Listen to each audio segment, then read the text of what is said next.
on va essayer de vous faire cette restitution-là à deux voix. Alors, juste peut-être un petit... effectivement, hein, on se donnera quelques minutes d'échange, hein, si nécessaire, à la fin de chaque table ronde.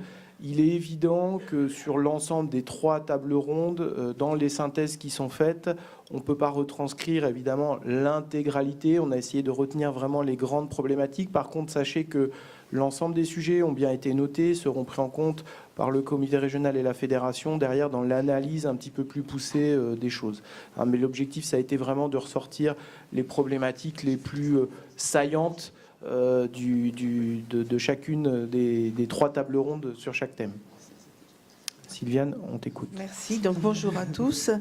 Alors le thème de notre table ronde était le cadre réglementaire pour atteindre les objectifs de développement souhaités. Donc, dans nos 3 tables rondes, un gros problématique est ressorti, c'est la participation des concurrents supérieurs avec les inférieurs. Je m'explique, un pro qui va redescendre en amateur 1, un amateur 1 qui va redescendre en amateur 2. Donc, les inférieurs sont lésés par rapport aux autres.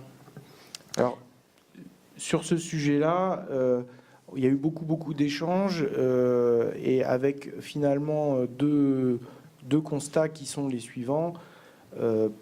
C'est que, premièrement, il y a un vrai sujet, on va dire, de perception et de... Viens à côté de moi. Mesdames, nous sommes tout à vous. Oh, super. Eh bien, bonjour. Donc, nous, notre table ronde numéro 3, c'était comment mieux prendre en compte les spécificités territoriales dans le dispositif national. Alors, je pense que le premier constat qu'on a fait, bien évidemment, eh bien, c'est les modifications des périmètres de certaines régions, puisque de 21 régions, on est passé à 12, et que même si la nôtre fait partie des 5 qui n'ont pas beaucoup bougé, il y en a quand même 7 qui recouvrent 16 régions, donc avec des départements très importants, puisque dans certaines régions, il y a 12, 13 départements. Donc, ce qui va entraîner forcément de réfléchir à des nouveaux circuits qu'il faudra prendre en compte aussi pour notre région. Un autre constat, c'est que notre région, qui n'a pas été modifiée au niveau du périmètre, mais juste du nom, puisqu'on est passé de région centre à région centre Val-de-Loire, ce qui nous va bien, puisque notre creux a toujours été creux centre Val-de-Loire, est grande. Et on s'aperçoit qu'il n'y a pas du tout les mêmes exigences dans le nord de notre région et dans le sud. Ce qui fait qu'il y a une nécessité, en termes de propositions, de mettre en place des circuits départementaux et interdépartementaux. On a déjà démarré certains circuits interdépartementaux, puisque, un exemple, l'Indre et le Cher se regroupent à Lignières, donc 2 départements de notre région, pour organiser une compétition sur le pôle de Lignières. Alors ça, c'est 2 départements, donc c'est de l'interdépartemental au sein de la région. Et puis, il y a des interdépartementaux entre notre région et la région limitrophe. Exemple, l'Eure-et-Loire et les Yvelines, où on travaille en interdépartementaux.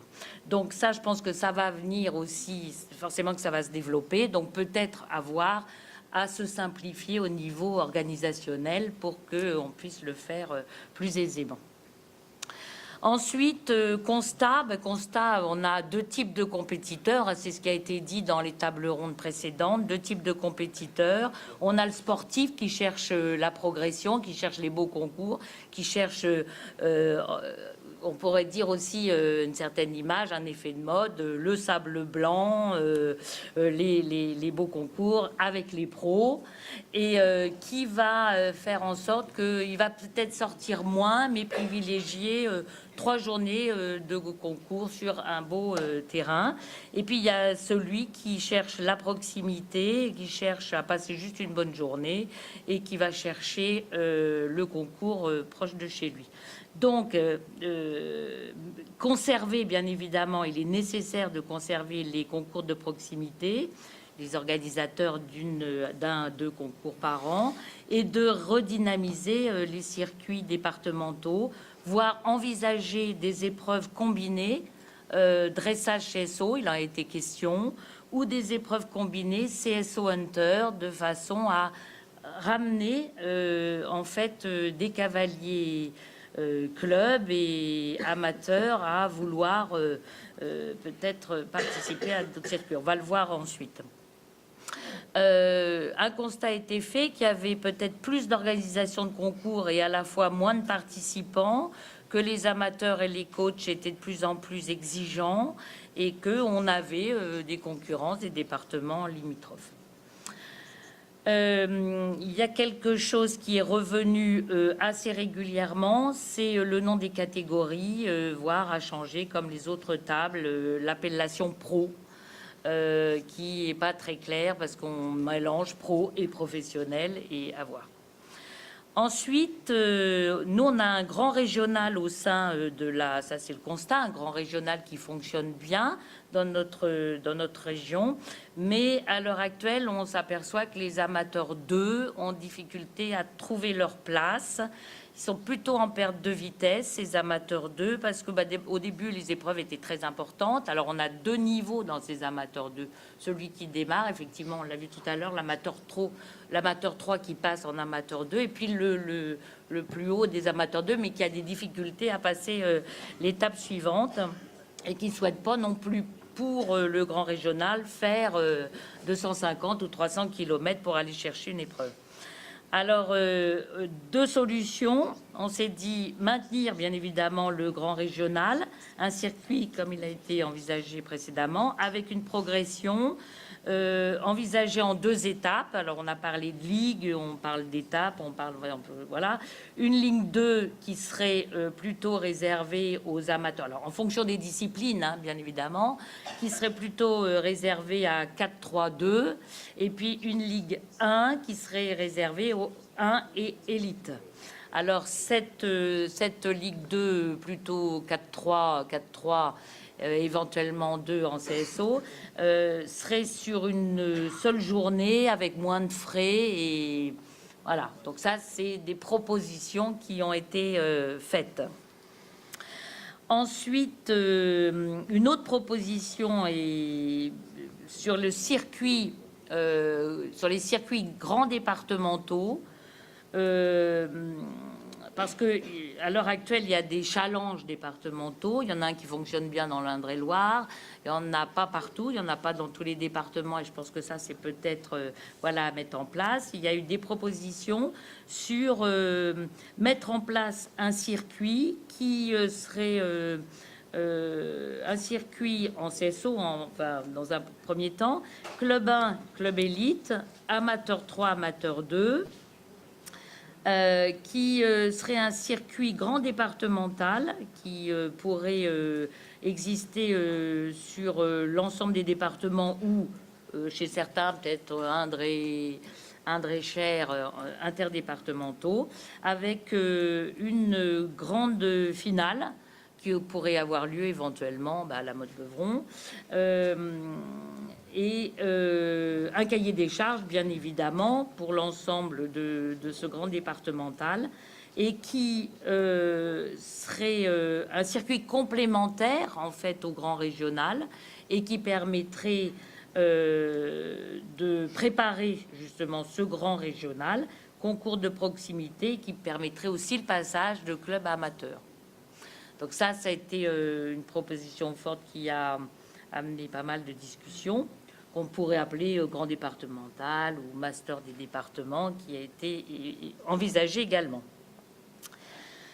Ensuite, a été soulevé également le problème des calendriers.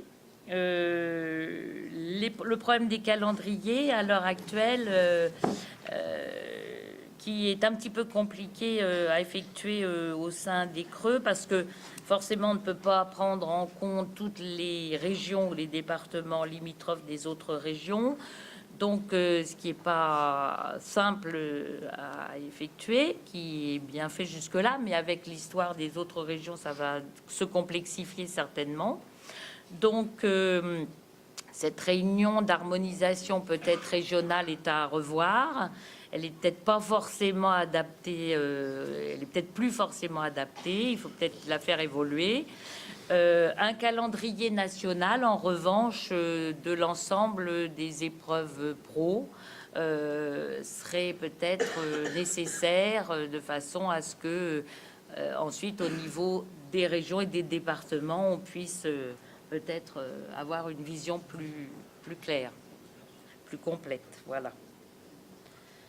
Ben, je crois que globalement, alors je n'ai pas dit effectivement tous les constats qu'on a pu faire, puisqu'il y a des choses qui reviennent dans l'ensemble des tables rondes. Voilà. Merci, merci Nathalie pour cette restitution. Par rapport à cette table ronde, un point peut-être à préciser? Non, c'était exhaustif, parfait. Alors peut-être, oui, pas forcément un point à préciser, mais entre l'intervention de Fabrice qui s'est dit sur les tables rondes précédentes et ce sujet, entre guillemets, de projet départemental, moi je trouve intéressant, c'est que on voit se détacher quand même un peu de typologie de clients, de cavaliers un peu différentes, avec des gens qui sont prêts un peu, on va dire, à faire des kilomètres pour faire du sport et des gens qui recherchent peut-être plus de proximité, de convivialité, en tout cas dans un premier temps, auquel on répond pas vraiment sur un vrai projet sportif, avec peut-être aussi une opportunité. On fait un constat récurrent, en tout cas sur la division club, dont la philosophie, c'est vraiment qu'elle soit aux mains des enseignants, qui a peut-être que par l'intermédiaire de ces circuits, c'est un bon moyen aussi de remettre un enjeu de formation des cavaliers et de faire en sorte que les clubs qui organisent ces circuits au niveau départementaux, avec une coordination régionale ou départementale, réintègrent vraiment cette dimension de formation cavalier pour soit les amener derrière vers la marche de niveau supérieur, qui sont plutôt les niveaux 1 ou élite, soit au moins répondre vraiment de manière satisfaisante à cette attente, voilà, plus de convivialité et tout en se faisant plaisir, en faisant du sport, pas forcément avec le même niveau d'investissement en termes de kilomètres et de nombre d'étapes, etc. Voilà. Donc, je pense que c'est vraiment un sujet très, très intéressant, ça. Donc, il a été aussi soulevé à nouveau le problème de la plateforme de gestion des épreuves amateurs et clubs. Parce que si on fait dans la même compétition... Merci beaucoup, Nathalie.